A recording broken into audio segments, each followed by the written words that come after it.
guys! Good morning! Welcome back again to my YouTube channel. Monday ngayon. Anong date ba? 15! July 15. Happy Fiesta Mauban, Quezon, kung saan ako nagmula. Fiesta ngayon. Naghanda naman si mama ng kahit konti. Tapos dumating yung mga kapatid ng papa ko. Tapos yung ibang bisita ay yung mga kaibigan ni mama. Puro bata, mga kasing edad ko lang. Ganun si mama, bagets yan eh. Yung mga kaibigan niya, kasi ayun yung mga katrabaho niya dun sa personal collection. Kasi may personal collection si mama ko, meron silang Sun Life. So ayun nga, balik kahapon, Sunday kahapon. Tapos pumunta kami sa pinsan ni Marvin, si Ate Leia. Diyos ko, 1 year na kami dito, saka lang namin siya na-meet. Ang nangyari guys, si Tito Alvaro nag-message kay Ate Leia nung araw ng alis nila Mama Aida. Nung 8 ng umaga. Umaga ba? Madaling araw. 8 na madaling araw. Tapos 8 ng gabi, sila Mama, aalis na, hatid na namin sila sa airport.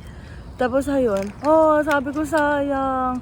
Tapos sinend pa sa akin ni ate yung chat nila ni Tito na sabi, Tito, ay, Leia nga pala yung si Kuya Mike, nandiyan pala kasi international student kasi Marvin, tapos ganun. Tapos sabi ni ate, parang medyo haba na yung conversation nila, sabi, baka sila yung pinapanood ko na nagpa-vlog, mag-asawa. Hindi ako makahinga kasi may nagyoyosi. Mag-asawa, ang pangalan ng babae Crystal, tapos yung lalaki John Marvin, pero hindi ko alam mga apelyido. Kasi hindi naman na yung sa pangalan ko lang talaga. Tapos, edi yun na nga. Sila na nga yung pinapanood namin. Tapos yun, na-meet namin sila kahapon. Ang saya-sayang kausap ni ate Leia, pati asawa ni ate Leia. Tapos ayun, na-meet din namin yung anak ni ate Leia. Pinsang buo sila ni Marvin, guys. Ay, hindi pala, si Papa. Tsaka papa ata ni ate, yun, magpinsang buo kasi magkapatid yung sa mga lolo't lola ata, ganyan. E di, malapit na magpinsan talaga sila ni Marvin, ni ate Leo. Tapos sabi ko, tapos sabi, saan kayo ng mga Pasko, ganito, ganyan. Sabi ko, kasi edi kung may kamag-anak kami, edi may pupuntahan kami. Tapos sabi ni Marvin, hindi ko talaga alam, ganyan. Kasi si ate taga San Pablo, taga dun yung papa ni Marvin. Ay sila Marvin, lumaki sa Bae, Laguna. Kaya hindi masyado nakapunta. Tsaka ilang taon na rin sila ate dito. Kasi 2010 sila pumunta dito. Tapos, ang galing pa guys, kasi yung school na gusto kong pag-aralan ng PSW, doon din pala graduate si ate 12 years ago. Tapos, ayun na nga, nandun yung may libro din sa ate, yung brand new na libro, kasi yung kanyang girlfriend ng anak ni ate nag-aaral din kagagraduate lang, tapos kapapasa lang din ng exam sa PSW. Tapos sabi ko, bebe, tapos yung uniform ni ate nandun pa, binigay niya sa akin para magamit ko. Sabi ko, bebe, guys, mamaya uli ako magchika sa inyo. Ang dami kong ichichika sa inyo kasi talaga nagbawi talaga kami ng pahinga ni Marvin. Hindi ako nakapag-vlog masyado. Nandito na rin yung bus ko. Mamaya na lang ulit. Nandito na tayo guys sa Scarborough Town at nandito na rin yung bus na sasakyan ko papunta sa work. Guys, nandito na tayo sa work. Alam nyo ba, binibiro ko si Marvin nung nakaraan. Sabi ko, pag naging PSW ako, magpapa-eyelashes ako, nail extension ako, magpapareban ako, sabi niya sa akin. Di ka ba nurse na, nang gastos mo na. Joke lang, niluloko lang kita. Hindi naman ako mahilig sa mga ganon. Sabi ko, deserve ko naman yan, di ba? Mag-maintenance ko na. Maintenance sa sarili, no? Yung mga pagpapaganda. Ay, Monday. So, work na uli, guys. Nantok pa ako, pero okay lang. Kasi medyo late na kami nakatulog ni Marvin kahapon pagdating. May inayos-ayos pa kami sa bahay. Dito na, maya na ulit. Break time guys. Egg lang yung dala ko ngayon. Nalimutan kong magdala na yan. Nalimutan kong magdala ng prutas. Guys, out na tayo sa work. Bale, kikitain ko na lang si Marvin siguro. Hindi ko alam. Hindi ko pa na may message. Kung magkikita kami sa Scarborough Town. Kasi magpunta kami sa Service Canada. Pa-expired na pala yung aming visa. Next week pa-expired na siya, kaya kailangan namin magtanong kung ano yung requirements pag re-renew ng aming working visa. Buti na lang, sinabi sa kanya ng kaklase niya, si Kuya RV, na sinabi kung nag-renew na daw kami ng namin, work visa. Kasi pa-expired na nga kami ngayong katapusan. Eh, kasabayan din namin sila, may mga pa-expired na rin. Sabi ko, buti na lang. Kung hindi natin maasikaso. So, may 2 weeks pa kami para mag-asikaso. Magtatanong muna kami kung anong requirements, tapos baka balik ulit kami bukas. Depende, kung hindi pa doon si Marvin, makapunta kami. So, ayun. Kakain muna ako ng merienda ko kasi nagugutom na talaga ako, guys. Guys, andito na ako sa Scarborough Town. Hindi muna kami pupunta sa Service Canada kasi kailangan ng SIM, sabi ni Marvin. So, bukas na lang daw kami. Doon ako pupunta sa may malapit sa work niya dahil punta kami doon sa public library. May papaprint ata si Marvin. Labas na rin naman siya, so hintayin na lang daw niya ako doon. Ayan na si Marvin, guys. Ayun o. Nasa pangalawang na kami bus. Ayun si Marvin katapat ko. Kasi punuan eh. Guys, tingnan nyo. Grabe yung dilim mo. Umaambon na. So pupunta kami doon. No frills. Tapos yung gym doon. Ay, gym! Public library ba? Diyan ba yun, be? Doon pala, guys. Doon kami magpapaprint. Si Marvin eh. Tingnan nyo, guys. Malaki na katawan niya. Pakita mo yung katawan mo, bebe. Bebe! Pakita na katawan. Apakasuplado. Guys, bali si Marvin nandun na siya sa tapat. Tumawid na siya. Tapos ako, dito muna ako sa No Frills. Magtingin-tingin daw muna ako ng pwede kong bilhin, sabi ni Marvin. Kasi sabi ko, be, gusto kong magluto ng ng spaghetti. Kasi ang dami namin pasta sa bahay. Bumili kami, diba, nung bago maghandaan si Marvin, hindi din nagamit. Tapos ayun, sabi ni Marvin, nagugutom din ako, gusto ko rin ng spaghetti, magluto ka. O sige, tapos may chicken nga akong minarinate, piprituhin ko na yung lahat para init-init lang namin ni Marvin. Babaunin din namin, ito yung spaghetti, babaunin din namin sa trabaho. Medyo lumalakas na yung ambon. Uy, ang cute ah, tingnan nyo. Wow. Siguro may nagkaroon ng event dito. Piling ito. Yan. Ganire. Colorful. Ang ganda. So, ito lang yung No Frills. Dito lang din yung nag-gym si Marvin. Siya yung gumagamit ng card ko pag-gym kasi wala akong time. Siya may time talaga. Kaya, ayun. Tingin kaya ako dito. Laging sale dito eh. Dito. Laging sale. Pag napunta kami dito.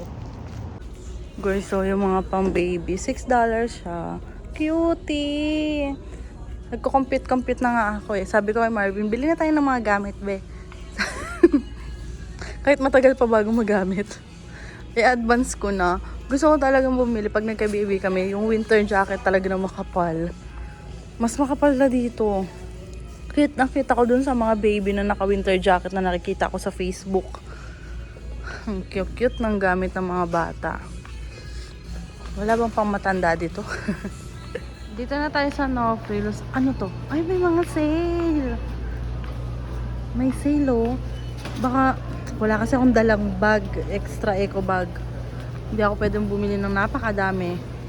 Magre-reklamo na naman si Marvin. Ang dami daw niyang bubuhatin. Wala bang spam na sale? Para mapadala namin. Ay, wala eh. Guys, chocolate croissant. $6. Mukhang masarap. Kaso, ayoko na, bawal na. Ayoko na ng mga matatamis. Wow. Layo na tayo dito, guys. Kailangan na natin mag-start mag-diet. Diet yan. Mag-ikot-ikot muna ako kung ano yung makikita kong pwedeng bilhin. Ano yun? Ay, cake. May siopaw kaya dito, siomay. Sale din dito, guys, yung bigas. Kaso may konti pa kami, kalahati pa yung bigas namin. Hindi na kami nakapag-stock uli. Mula di ba nga nung hindi pa uli ngayon ata uli nag-sale eh. Kasi nung last sale talagang kumuha kami ng 5 pieces? 5 pieces nga ba or 4? Ang dami. Ay to, gusto to ni Princess. Naguntahan to ng bunso namin. Bibili ako ng ganito. Pag nagpadala kami ng balikbayan box. Ito ba? O ito? Black ata. Ito tata. Hindi naka-sale yung spam. Kailan kaya ulit ito magsisale? Wala akong makitang sauce. Spaghetti sauce. Na pang Pilipino. Wala ata dito. Nakita ko lang dato puti. Yung mga toyo ng pang Pilipino. Ano kaya? Ay, may pansit canton, no? Baka naman may spaghetti sauce. Hanapin ko lang. Uy, may milk tea. Talaga? Ano to? Laman ito. Milk tea powder. Boba pearl. Wow! Pwede pala kami bumili ni Marvin. Tapos sa bahay na lang kami gagawa. Anong flavor nito? Ayako nito. Matcha to eh. Kulay green kasi. Di ibig sabihin matcha. Ito na lang tayo. Papakita ko kay Marvin. Ayan na si Marvin guys. Oh. Be, may milk tea. Kaso kailangan ng microwave. Wala naman tayong microwave. Bad trip ka? Pag bad trip ka pala, bumibili ka, no? Suntukin kita dyan. Kuha pa ako ng plastic ko. So, wala kaming nabili guys. Umuulan na, be? Ang lakas. Punta na daw kaming McDo. Kasi yung sa McDo, bili lang kami ng kahit burger. Wala kasi yung pagkain sa bahay talaga. Wala rin kaming hotdog, wala rin kaming giniling. Wala talaga sa bahay. Ubus na. Tinapay lang yan to, konti lang. Tabi. Ang lakas ng ulan, guys. Ayan, ang lakas-lakas ng ulan. Ang lakas ng ulan, bebe. Be. Sa susunod, di na tayo maglalakad ng naulan? Huh? Hindi na tayo maglalakad ng naulan sa susunod? Oo, kasi huwag kami nilalabas. Huwag ka nilalabas. Ang lakas ng ulan, guys. Ay, lumabasa yung cellphone ko. Ay, tumatalsik. Tumatalsik yung mga tubig nung galing sa sasakyan. Buti na lang, tigisa kami ng palay. Grabe, ang lakas-lakas ng ulan. Parang ngayon ko na lang uli na-experience malakas na ulan eh. Basang-basa na yung pants mo. Wala, basa na rin yung sapatos ni Marvin sa sobrang lakas. Naka-medyas nga ako kanina, ayun oh, wala na. Tanggal ko rin yung medyas ko. Guys, silong muna. 10 minutes pa bago dumating. Ang lakas-lakas.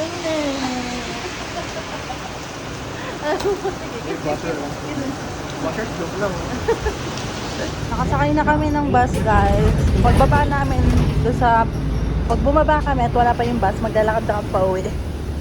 Puyog na naman tayo nito, be.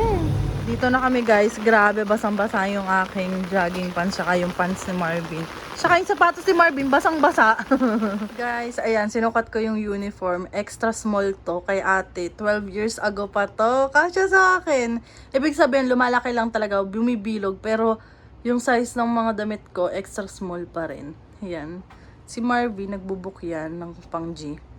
Di ko alam kung kailan. So, yun.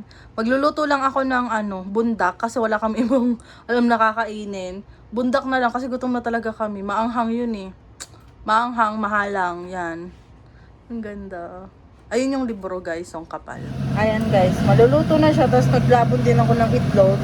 Tapos meron pa akong natitirang isang itlog kanina. Dahil kanina, nagluto rin si Marvin ng itlog. Nilabon na itlog. Yung baon namin. Tig-dalawa kami. Isa lang nakain ko. Okay na to. So, ayan guys. Luto na yung aming bundak with egg. Tapos may tinapay din kami. Pipili lang kami ng papanood namin sa Netflix. Tapos, i-tutor na ako ni Bebe sa sa G1. Lagi niya inaano na, Be, G1, mag-aral ka na. Sarap mo ang buko pandan, Be. Sarap ng buko pandan ni Ate Leia. Kaya kinakain yung Marvin. Okay lang. Si Ate Leia yung guys, yung pinsan ni Marvin.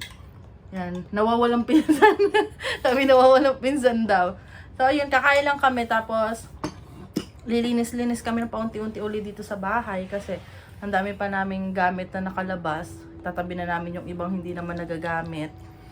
Gutom na ang bebe ko. Kanina pa yung gutom. Napuyog talaga kami sa ulan kanina. Ang lakas ng ulan.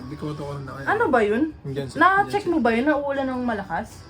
Hindi, din ako. Nakita ko lang na makulimlim. Makulimlim. May paglabas ko lang galing sa trabaho ang kulimlim. Buti na lang may dala talaga kaming payong. Kung wala ay nako. Wow, dry. Kung wala kaming dalang payong ay nako, guys. Basang-basa lalo kami ni Marvin. Over. Wow. Mag-over daw kami. So, ayun guys. Magpapaalam na ako. Thank you. Don't forget to like and subscribe sa YouTube channel ko. Bye!